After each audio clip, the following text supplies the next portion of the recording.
Hello everyone, I'm Matt, and it's about time I get back to building small plastic robots. It's been a few weeks since I was able to pick up the tools and snap up some Gunpla, and the reason for that is my move into new quarters. I now have my own dedicated model kit shed.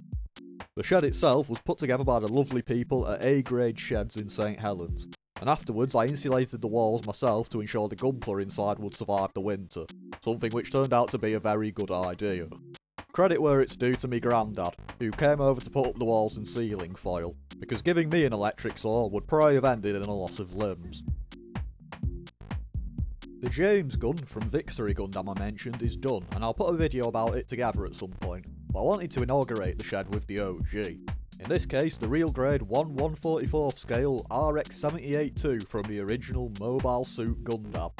As mentioned in the Zaku 2 video, this kit is essentially a scale recreation of the 1:1 Gundam statue that stood in various locations from 2009 to 2017. It was the first real grade, and it introduced Bandai's revolutionary Advanced MS joint, a fully posable inner frame that could be snipped from the runner with no building required. I will say now though, this kit became far more involved than the Zaku 2, to my surprise. The Zaku may have released at the same time, but the RX-78-2 managed to feel a lot less refined. When it comes to the runners in the kit, you get plenty of plastic in the box. Every colour on the suit is represented, with no colour correcting stickers besides the usual lenses and a couple on the upper arms. This kit also introduced the hallmark of the real grade line, multiple shades of a plastic colour. This is best realised in the white. A pure white and a slightly darker off-white are included for a more lifelike design. With that said, some of the colour separation does feel a little superfluous. The light blue on the suit's torso does look nice, but I don't know if it was really necessary when translating the suit to real grade style. There's a fair bit going on in the head of the kit. For one, the faceplate chevrons are cut out, so no panel linings required for once. The eyepiece is in clear plastic, and I initially tried to maintain the effect, with a mix of silver Gundam marker applied to the back of the piece, and yellow Sharpie applied to the lenses. I found the final results didn't catch the light especially well however, so I decided to paint the eyes with black and gold Gundam marker instead. I previously did this on the real grade high new Gundam, and nowadays I honestly find it easier than trying to place the stickers, which I've always been rather perfectionist about. I did still utilise the silver marker on the head cameras however.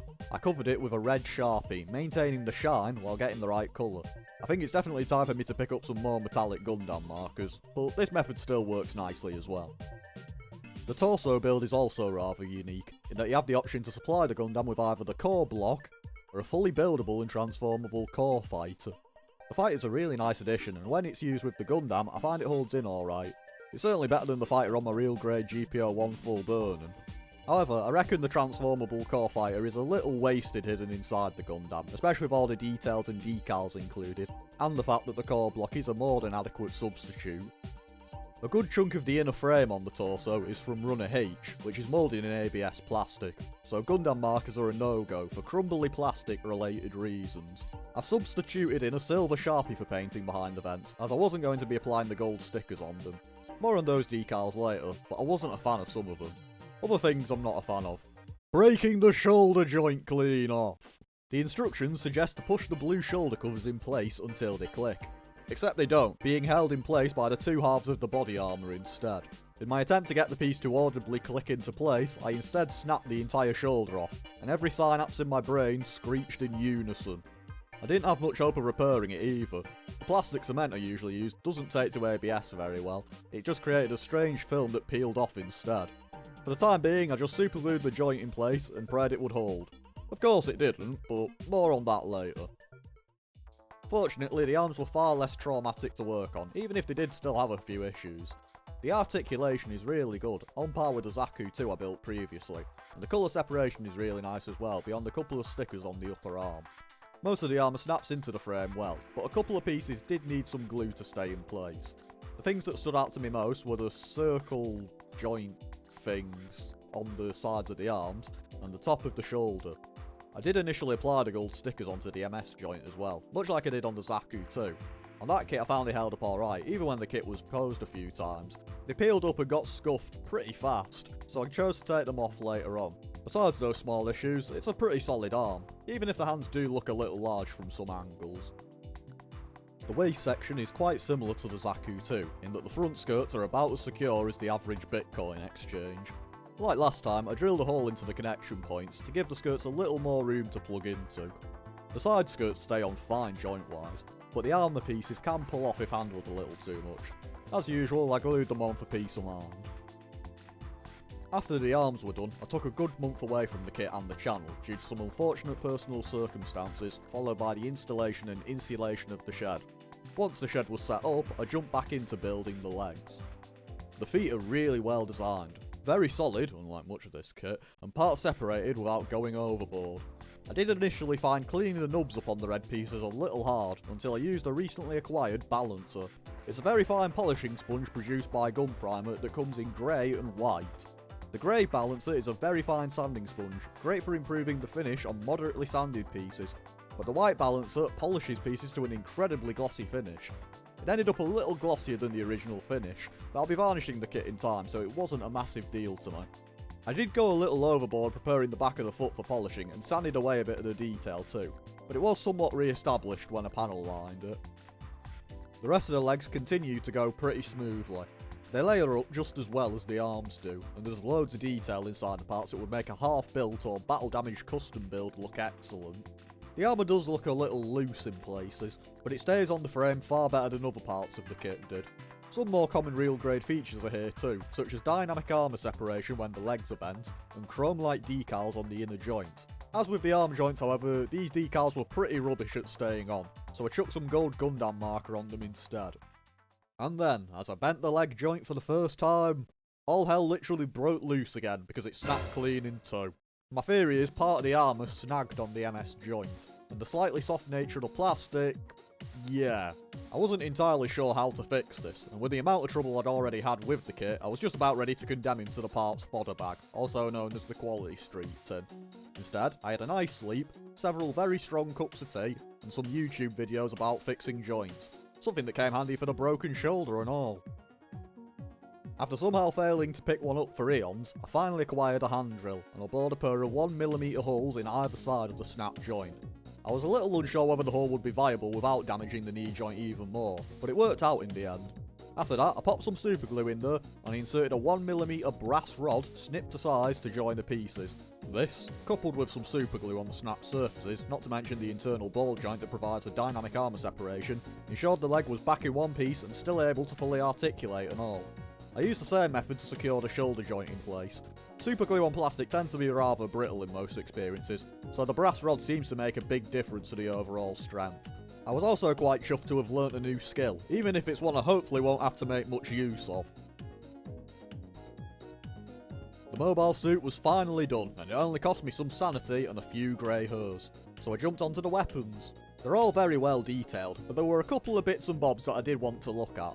First up was the rifle, which is really nicely detailed with plenty of part separation. However, this does include some white from the main mobile suit, which I wasn't especially keen on. Whilst it does add a bit of colour from the main unit to the weapon, I think it falls into the separation for separation's sake I mentioned with the torso. I decided to paint it using my grey Gundam marker. On this occasion, I used the grey that came with the Gundam Seed paint marker set, as I had some dodgy results with the standard grey Gundam marker on my Atlas Gundam. It's not the cleanest job, as tends to be the case when I go Gundam markering, and I'll have to be wary when whacking a top coat on there, but I think it's a bit more true to the original beam rifle than the stock colours. The bazooka is simple enough that you don't really have to do anything besides panel lining and stickering, and the same's true with the shield. It's another light modernising of the original, with some panel lines added for further dimension. I will note, however, that the front of the shield had a bit of trouble staying flush. It was lifting off the back piece slightly, so I cemented it down for peace of mind. With the entire kit now snapped together, it was time for panel lining, and for this I took a new approach, using a fresh set of Gundam markers. Rather than the fine liner types or large nib paint pens I've used previously, these pens are more comparable to Games Workshop's shade paints. Simply touch the plastic with the thin nib, and paint will flow directly into any crevices, with minimal cleanup required. I found this to be a very smooth and easy process, with solid results in terms of colour.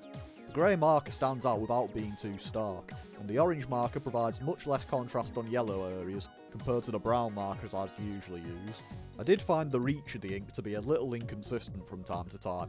In some areas I'd have to make quite a few touches to fill a panel line, whereas some filled straight away from one touch. I also found a few of the panel lines on the kit to be a little too shallow to actually hold the paint, namely on the sides of the legs. In this situation, I'd recommend going back to the fine liner types, or at least taking extreme caution with your cleanup. Finally, the realistic decals supplied are plentiful. I didn't use all the recommended decals, but I used most of them, and they do help set the kit apart from other 1/144th scale Gundams, especially in terms of surface detail. The designs are relatively straightforward, with lots of recognisable shapes and symbols from the series and other kits, but you do get some special Gundam 30th anniversary decals too, replicating those found on the Gundam statue the kit is based on. As usual, the stickers do need a bit of effort and patience to look right, and in a few cases borders will still be quite obvious, particularly on the darker red plastic. Fortunately, with the mobile suit being 2/3 white, they're not quite as glaring as they could be, and whilst the gold joint stickers gave me grief earlier, the rest of the decals stuck on without incident and once again had a really nice real metal dimension to the armour. And here's the finished real grade RX-78-2 Gundam, ready to strike a pose. After falling to pieces as I pose him, of course. The good news is that the finished model looks fantastic.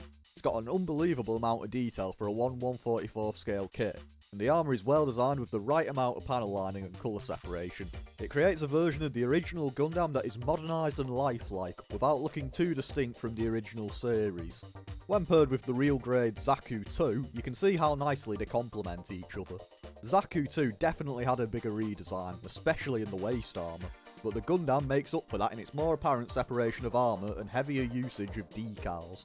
The level of detail is made a little more stark when compared to the high grade RX-78-2. Whilst my high grade does have a few waterslide decals chucked on, it's a lot cleaner and closer to the original anime than the real grade, and I feel the real grade does have slightly better proportions, mainly in the torso. Getting into the overall stability of the kit, and as I mentioned, it's not particularly great. It's not a total horror show, however. The arms are solid enough and can hold up the weapons and shield without issue. The knee bend, snapping incident notwithstanding, is solid as well, and there's an overall excellent range of motion that allows some really dynamic poses. Even the core fighter gimmick's well done. I was apprehensive after the nightmare I had with the GPO-1 full burning, but this core fighter is far more secure when tabbed in, and the upper half of the body stays in place with no issues as well. The kit's Achilles heels are more to do with how joints peg in, because they do so pretty dreadfully. The front and back skirts are comically loose as previously mentioned, and the pegs connecting the legs to the waist are also prone to popping out after some manipulation. Whilst the main arms are strong enough, the hands are amazingly inconsistent. They hold the rifle and bazooka with no issue, the tabs on each weapon doing what they need to here, but the beam sabers are nigh impossible to get secured. The tabs on them simply don't stay in the hand, and by the time you so much as look at them, they'll be falling back out. To drop the ball on such a legendary weapon, and one I figure many people would want to display the kit with, is pretty poor, and I'm also not a fan of how comically huge the actual beam effect is. Speaking of the hands, I found them prone to self-destructing. The back of the hand falling off was solved with some super glue as usual, but the fingers are much looser than on the other real grades I've built, so some more pre-posed hands beyond the functionally useless closed fists would have been appreciated. The shield's another weirdly inconsistent piece. When plugged into the side of the arm, the connection is practically non-existent, and it will fall off with minimal effort. With the hand wrapped around the handle, however, it's absolutely fine. It's good that the shield can be supported this way, however it does leave you a little stuck if you wanted to chuck a beam saber in that hand. Overall, the real grade RX-78-2 isn't really a kit I think I can recommend, certainly not to people starting out building, and even to more experienced builders. Although issues like the snap shoulder were my own fault, the build overall was pretty dull, and the final results aren't particularly solid. The kit's strength is display value by far. For a kit this small to feature so much detail and engineering is commendable, even if the finished result isn't as structurally sound as the kit should be. You can strike plenty of iconic poses and it'll hold them just fine, but getting to said poses turns into a nightmare as pieces start falling off constantly. In terms of an alternative, it'd probably be a smarter idea to go for the high grade RX-78-2 from Mobile Suit Gundam The Origin. I've only built the master grade from that series, but I've heard the high grade is an excellent midpoint between the anime accuracy of the high grade Revive and the enhanced detail of the real grade. I'll probably pick that one up in the near future and relegate this one to the back of the shelf or something, because I'm haunted just by looking at the thing. But that's about it for this review. Sorry about the long wait, and hopefully things will start running a little smoother now my shed is up and running, especially with how many kits I've got on my backlog. As shown earlier in the video, I'd like to give another big shout out to Hobby Clubhouse as well, for their invaluable video on how to fix Gunpla joints. It saved this project bacon. Next time, I'll be taking a much needed break from the main Gundams to have a look at a robot in the skies. No, not those ones, at least not yet. Rather, I'll be looking at one of the wild and varied designs from Mobile Suit Zeta Gundam, the very bulky and very yellow, high-grade Methus. Until then, thanks for watching, and take care everyone.